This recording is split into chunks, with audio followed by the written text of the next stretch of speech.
Alamin na po natin ang lagay ng traffic as of 6:25 in the morning sa Philcoa.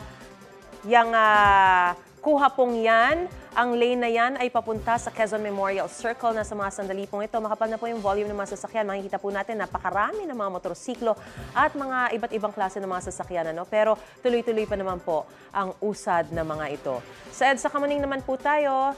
Yan, ako talagang magkabilang lanes. Punong-puno na po ng mga sasakyan. Yung sa kaliwa po ng inyong mga screen ay papunta po yan ng monumento. Yung mga white na lights po yung nakikita ninyo. Medyo moderate to heavy po yung sitwasyon sa sandaling ito. Medyo umuusad pa yung mga sasakyan. Pero yung sa kanang bahagi na papunta Makati at Pasay, yan po yung mga pulang ilaw na nakikita po ninyo. Napakabagal na po ng usad ng mga sasakyan dahil talagang punong-puno na ang kalsada sa mga sandaling ito. Ingat po tayo sa pagbiyahe, mga kapuso. Gusto mo bang mauna sa mga balita? Mag-subscribe na sa GMA Integrated News sa YouTube at tumutok sa Unang Balita.